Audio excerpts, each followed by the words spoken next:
মেষ রাশি, তোমাদের ধ্বংসের গলায় মালা পড়ে আছে। এই নামের একজন তোমাকে সঠিক পথ থেকে সরিয়ে দিতে চায় আর তোমার বাড়ি পরিবারে আগুন লাগাতে চায়। শেষ পর্যন্ত ওটা কে, এই ব্যাপারে পূর্ণ তথ্য আজকের ভিডিওতে দেব। তার নাম বলবো, তোমার সঙ্গে তার সম্পর্ক কি, আর এই সম্পর্ক কবে থেকে। এক এক করে সব তথ্য তোমাকে বলবো। শুধু এই ভিডিওটা শেষ পর্যন্ত দেখে নাও, কারণ কখনো কখনো আমাদের জীবনে সব কিছু ঠিকঠাক চলতে চলতে হঠাৎ করেই পরিস্থিতি খারাপ হয়ে যায়।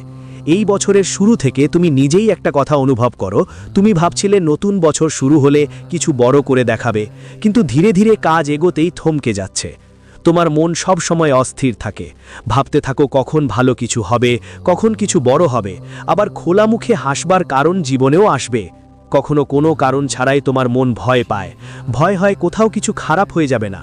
পরিস্থিতি খারাপ হতে হতে তুমি নিজের চোখে দেখেছ কিভাবে দুশ্চিন্তা বাড়ছে। সব সময় তোমার মনে একটা ভয় থাকে, যেন কোথাও কিছু ভুল হয়ে যাবে। আর সবচেয়ে অদ্ভুত কথা হচ্ছে, তুমি নিজেও বুঝতে পারছো না শেষমেশ কেন এমন হচ্ছে। টাকা আস্তে আস্তে কেন হারিয়ে যায়, ওর কোনো নতুন রোগ, পরিবারের কারো অসুস্থতা, আর বারবার জীবনে ওঠানামা কেন হচ্ছে। শেষমেশ এর সমাধান কি? তোমার অনেক জায়গায় এর উপায় খুঁজে দেখেছ, আসল কারণ জানার চেষ্টা করেছ, কিন্তু তোমার হাতে সব জায়গা থেকে হতাশা এসেছে। কিন্তু গুরুজির পরিচয়ে তোমার রাশির নাম এসেছে, আর পরিচয়ে যা যা তোমার ভবিষ্যতের কথা বলা হয়েছে সব একদম সত্যি হয়েছে। গুরুজি জানেন কে ওই মানুষ যিনি তোমার পথে বাধা হয়ে দাঁড়াচ্ছেন, কে তোমার জীবনে আগুন জ্বালাচ্ছেন। ওর নামও পরিচয়ে আসছে। তোমাকে শুনলে অনেক অবাক লাগবে, এই মানুষটার সঙ্গে তোমার প্রায়ই দেখা হয়, খুব ঘনিষ্ঠ, এবং ওর নাম শুনে তোমার চোখ থেকেও চোখের জল বেরোবে। কারণ কেউ যখন নিজেরই হৃদয় ভাঙে তখন দুঃখ অনেক বেশি হয়। কিন্তু তুমি চিন্তা করো না, বাগেশ্বর বালাজি তোমার সঙ্গে আছেন, পরমাত্মা তোমার সঙ্গে আছেন। তো আজ কেন ভয় পাবে? তুমি এই ভিডিওটা পেয়েছ এবং তুমি সেই মানুষটার ব্যাপারে জানতে পারছো। এটাও বাগেশ্বর বালাজির ইচ্ছা। আর পরিচয়ে যেসব কথা এসেছে ওগুলো তোমার জন্য। এটা জানাটা খুবই জরুরি, কারণ এক এক কথা সত্যি হতে চলেছে। তুমি তো জানো, একবার পরিচয়ে যে তথ্য চলে আসে সেটাকে আর কেউ ভুলতে পারে না, সেটা সত্য হওয়াই নিশ্চিত। ঠিক তেমনি তোমার জীবনে একজন গদ্দার আছে, যে তোমার ধ্বংসের মন্ত্র জপ করছে। এই কথাও 100% সত্য। জ্যোতিষশাস্ত্রে আর আধ্যাত্মিকে একটা কথা স্পষ্ট বলা হয়েছে, যা কোথাও না কোথাও বিজ্ঞান আর আধ্যাত্মিকতার সঙ্গে জড়িত।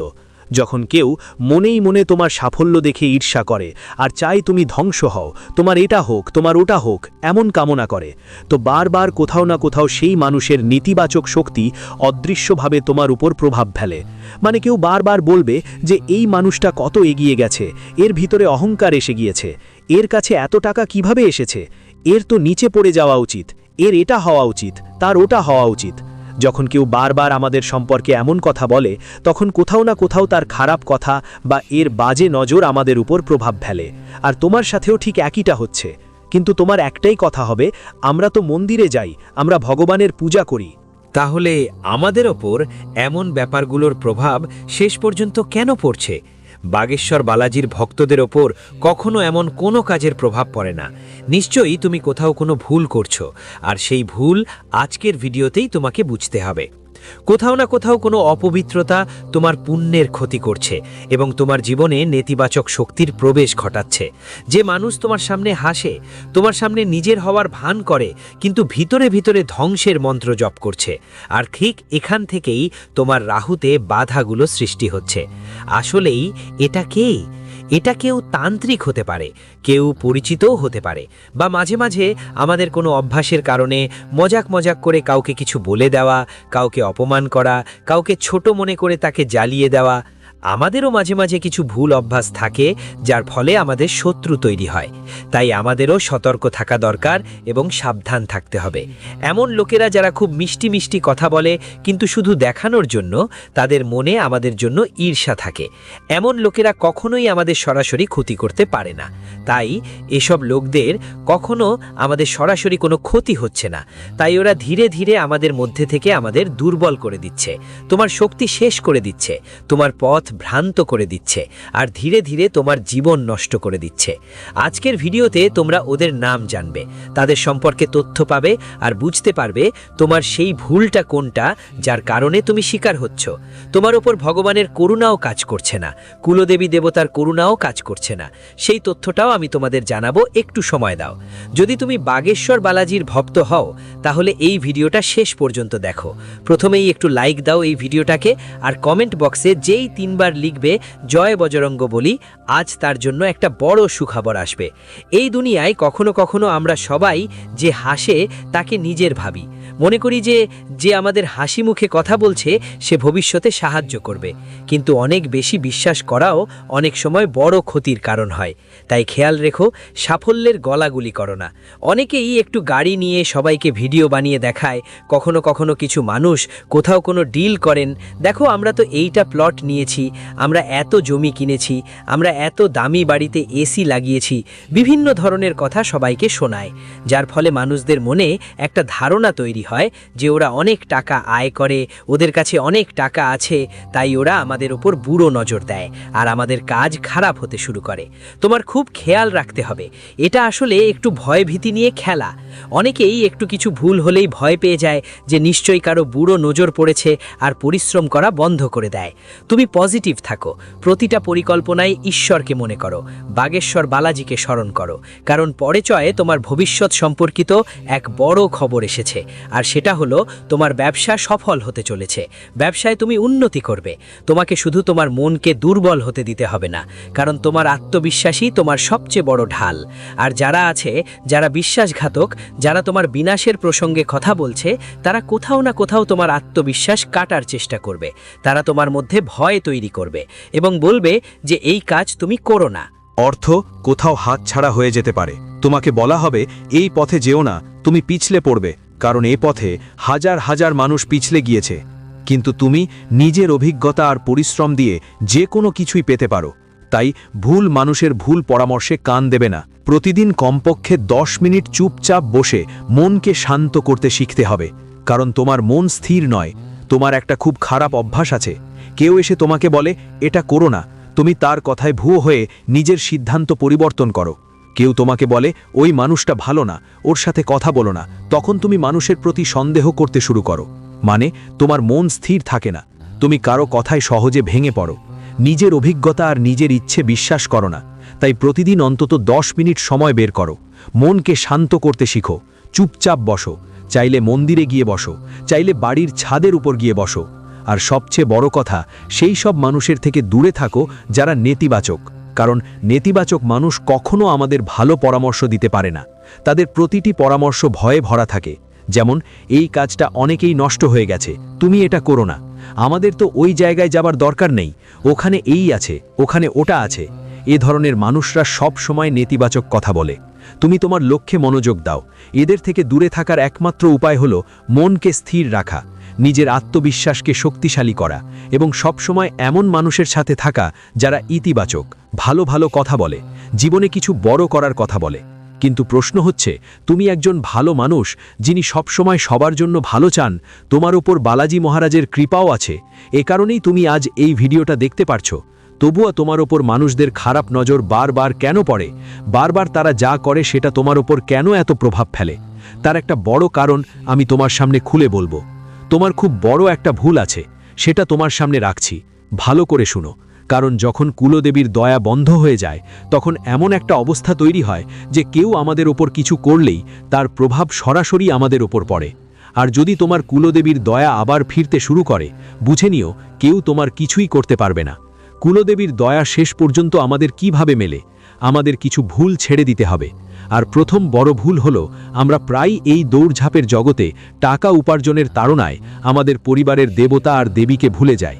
তোমারও অনেকের মুখ থেকে শুনেছ যে প্রতিটি সমাজের, প্রতিটি পরিবারের নিজস্ব দেবতা আর দেবী থাকে, যাদের কাছে মানুষ প্রায়ই যায়। কিন্তু আজকাল বড় বড় মন্দির আর বড় শহরে এসব জিনিসগুলো অনেকটাই ফিকে হয়ে গেছে। কেউ আর পরিবারের দেবতা বা দেবীর কথা মনে করে না। তোমারও যদি নিজের পরিবারের দেবীর নাম জানা থাকে, তাহলে নিচের কমেন্ট বক্সে জয়কারা দিতে ভুলবেন না। আর যদি না জানো, তাহলে নিজের মন থেকে জোরে জোরে বলো জয় মাতা দি। সবচেয়ে বড় ব্যাপার হলো করুণা কিভাবে থামায় সেটা বোঝা। প্রথমেই হলো তাদের ভুলে যাওয়া উচিত। তোমার কুলদেবীর নাম মনে আছে কিনা সেটা ব্যাপার না, কিন্তু প্রতিদিন তোমার মন্দিরে বসে তাদের স্মরণ করা দরকার। যদি নাম না জানো, অন্তরে অন্তরে একটা কথা বলো যে যাই হোক আমার কুলদেবী, আমি তাদের নমস্কার করছি এবং আশা করি তারা সব সময় আমার সঙ্গে থাকবে। আরেকটা ভুল অনেকেই করে, তারা বাড়ির ভিতরে ননভেজ রান্না করে, মাংস খায়, মদ্যপান করে। এমন লোকদের ঘরে ঘরে কুলদেবী রুষ্ট হয়ে যায়, কারণ আজ থেকে অনেক বছর আগে তোমার পূর্বপুরুষরা প্রধানত শাকাহারী ছিলেন, তাদের উপর তোমার কুলদেবীর দয়া ছিল। সময় বদলাচ্ছে, তুমি আধুনিক হচ্ছ, কিন্তু এর মানে এই নয় যে তোমরা তোমার ঘরে তামসিক প্রবৃত্তি ঢুকতে দেবে। যেখানে মাংস আর মদ খাওয়া হয় সেই ঘরে কখনোই দেবীর শক্তি থাকে না, সেই লোকদের ওপর কখনো দেবতাদের করুণা হয় না। এমন ঘরে নেতিবাচকতা, খারাপ শক্তি, বাজে নজর, অভিশাপ, তন্ত্র সব থাকে। মন্ত্রের ফলাফলই দেখা যায়, তাই এই দ্বিতীয় ভুলটা তোমাকে থামাতে হবে। আর তৃতীয় ভুলটা হচ্ছে আমাদের পূর্বজদের কথা ভুলে যাওয়া, যারা আমাদের এই পৃথিবী থেকে চলে গেছেন। যখনই গার্সের দিন আসে, যখনই অমাবস্যার দিন আসে, তোমাকে তোমার পিতৃপুরুষদের জন্য গোরক্ষালয় গিয়ে গরুকে হরিত চারা অবশ্যই খাওয়াতে হবে। ঘরে ধূপ ধ্যান করাও জরুরি, কারণ আমাদের বড় বড় বুড়োদের আমরা সম্মান করব, আমাদের মা বাবার সম্মান করব, তবেই আমাদের কুলদেবী আমাদের প্রতি সন্তুষ্ট থাকবেন। আমরা যদি তাদের ভুলে যাই বা মা বাবার অবমাননা করি, তখন এখানে কুলদেবীর করুণা থেমে যায়। এমন হলে আমাদের ওপর লোকের খারাপ দৃষ্টি পড়ে, এটা হলে তান্ত্রিক ক্রিয়ার প্রভাব পড়ে। কেউ যে কোনো সময় আমাদের নিচে নামাতে পারে, ষড়যন্ত্রে ফাঁসাতে পারে, কিন্তু একবার কুলদেবী বা কুলদেবতার করুণা আমাদের পেয়ে গেলে আমাদের ওপর আর আমাদের পরিবারের ওপর সুরক্ষার ঢাল তৈরি হয়। তখন কেউ যতই চেষ্টা করুক, আমাদের ওপর তার কোনো প্রভাব পড়ে না। এই জন্য তোমাকে শুধু এতটুকুই কাজ করতে হবে যে প্রতিদিন তোমার বাড়ির পূজাস্থলে পরিষ্কার তেলের প্রদীপ জ্বালাতে হবে, নিজের কুলদেবীর কথা মনে রেখে। আরেকটা কথা, বাড়ির মহিলাদের সব সময় তোমাকে সম্মান করতে হবে।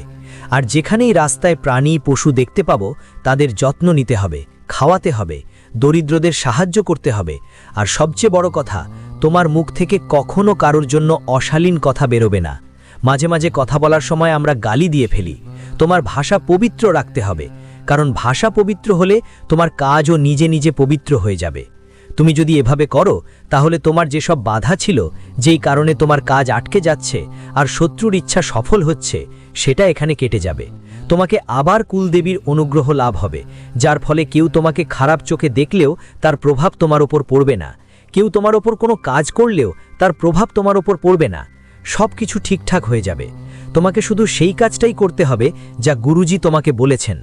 এখন আমরা তোমাকে সেই গদ্দারের নাম জানাবো, আর তুমি ভিডিওটা এ পর্যন্ত দেখেছো, তাই আমরা বুঝতে পারছি যে ওই গদ্দারের নাম জানতে চাও তুমি কতটা আগ্রহী হয়ে উঠছো।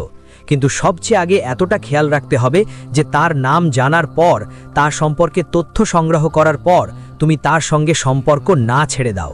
তুমি শুধু তার সঙ্গে একটু কম কথা বললেই হবে, কারণ যখন সে বুঝবে তুমি তার থেকে দূরে সরে যাচ্ছ, তখন সে নিজেই নিজের পথ খুঁজে নেবে আর তোমার থেকে দূরে সরে যাবে। কিন্তু তুমি যদি খুব বেশি তাকে দেখিয়ে দাও যে তুমি তার ব্যাপারে অনেক কিছু জানো, তাহলে তোমার জন্য আর তার জন্য সমস্যা বাড়তে পারে। তাই প্রথমেই তোমার কুলদেবীর কৃপা পাওয়াটা জরুরি, আর দ্বিতীয়ত নিজের আত্মবিশ্বাসকে দুর্বল করতে হবে না। সাথে সাথে নিজের মনকে স্থির রাখতে হবে, যাতে কেউ তোমাকে বিভ্রান্ত করতে না পারে, এবং নেতিবাচক মানুষদের থেকে দূরে থাকতে হবে। যে গদ্দারের নাম, যার থেকে তোমার জন্য ঝুঁকি আসছে, তার নাম ইংরেজির এই অক্ষর দিয়ে শুরু হয়। এটা একদম নিশ্চিত যে তোমার জীবনে এমন একজন মানুষ আছে যার নাম ইংরেজির এস অক্ষর দিয়ে শুরু হয়। গুরুজির পরিচয়েও তার নাম এসেছে।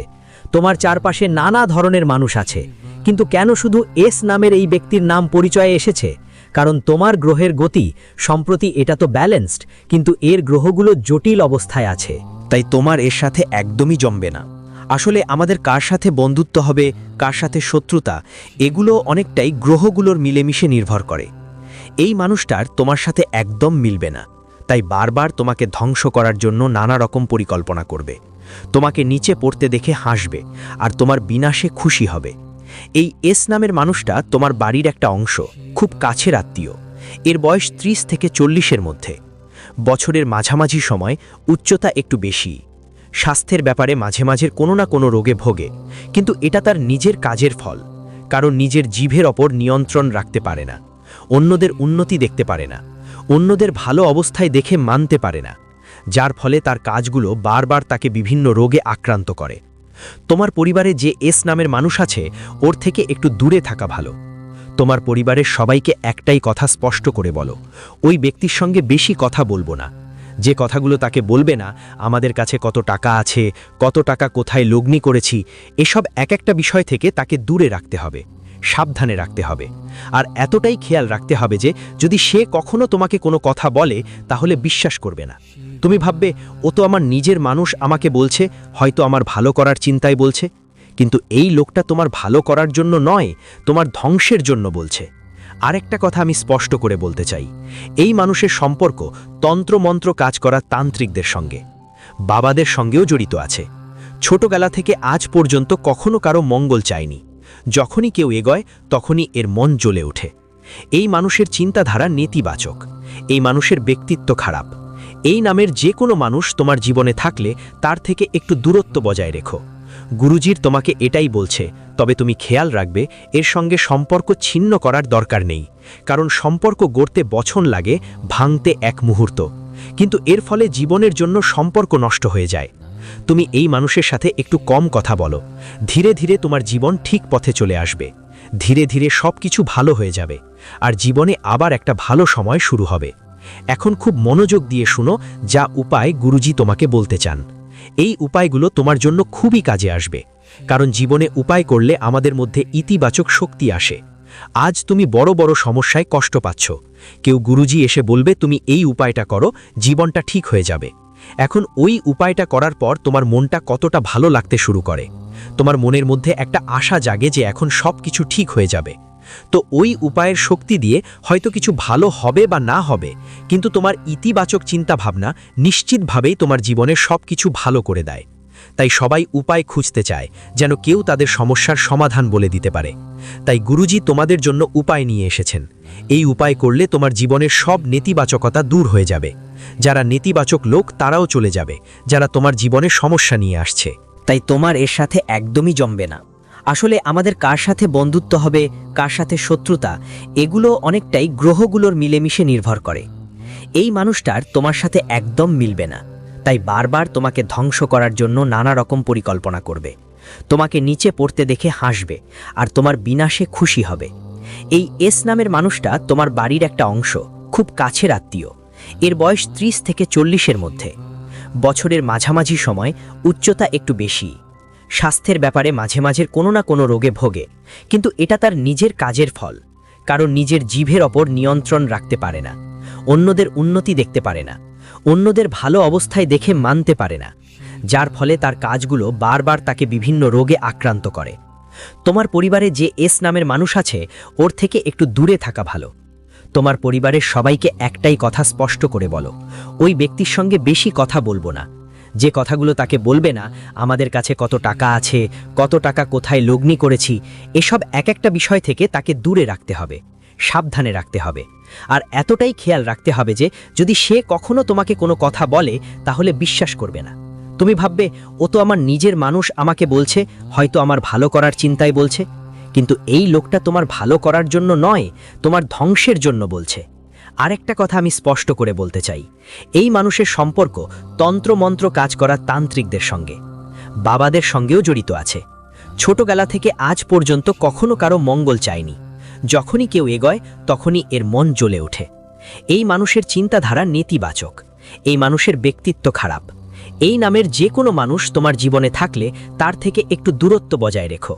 গুরুজির তোমাকে এটাই বলছে, তবে তুমি খেয়াল রাখবে এর সঙ্গে সম্পর্ক ছিন্ন করার দরকার নেই, কারণ সম্পর্ক গড়তে বছর লাগে, ভাঙতে এক মুহূর্ত। কিন্তু এর ফলে জীবনের জন্য সম্পর্ক নষ্ট হয়ে যায়। তুমি এই মানুষের সাথে একটু কম কথা বলো, ধীরে ধীরে তোমার জীবন ঠিক পথে চলে আসবে। ধীরে ধীরে সব কিছু ভালো হয়ে যাবে, আর জীবনে আবার একটা ভালো সময় শুরু হবে। এখন খুব মনোযোগ দিয়ে শুনো যা উপায় গুরুজি তোমাকে বলতে চান। এই উপায়গুলো তোমার জন্য খুবই কাজে আসবে, কারণ জীবনে উপায় করলে আমাদের মধ্যে ইতিবাচক শক্তি আসে। আজ তুমি বড় বড় সমস্যায় কষ্ট পাচ্ছ, কেউ গুরুজি এসে বলবে তুমি এই উপায়টা করো, জীবনটা ঠিক হয়ে যাবে। এখন ওই উপায়টা করার পর তোমার মনটা কতটা ভালো লাগতে শুরু করে, তোমার মনের মধ্যে একটা আশা জাগে যে এখন সব কিছু ঠিক হয়ে যাবে। তো ওই উপায়ের শক্তি দিয়ে হয়তো কিছু ভালো হবে বা না হবে, কিন্তু তোমার ইতিবাচক চিন্তাভাবনা নিশ্চিতভাবেই তোমার জীবনের সব কিছু ভালো করে দেয়। তাই সবাই উপায় খুঁজতে চায়, যেন কেউ তাদের সমস্যার সমাধান বলে দিতে পারে। তাই গুরুজি তোমাদের জন্য উপায় নিয়ে এসেছেন। এই উপায় করলে তোমার জীবনের সব নেতিবাচকতা দূর হয়ে যাবে। যারা নেতিবাচক লোক তারাও চলে যাবে, যারা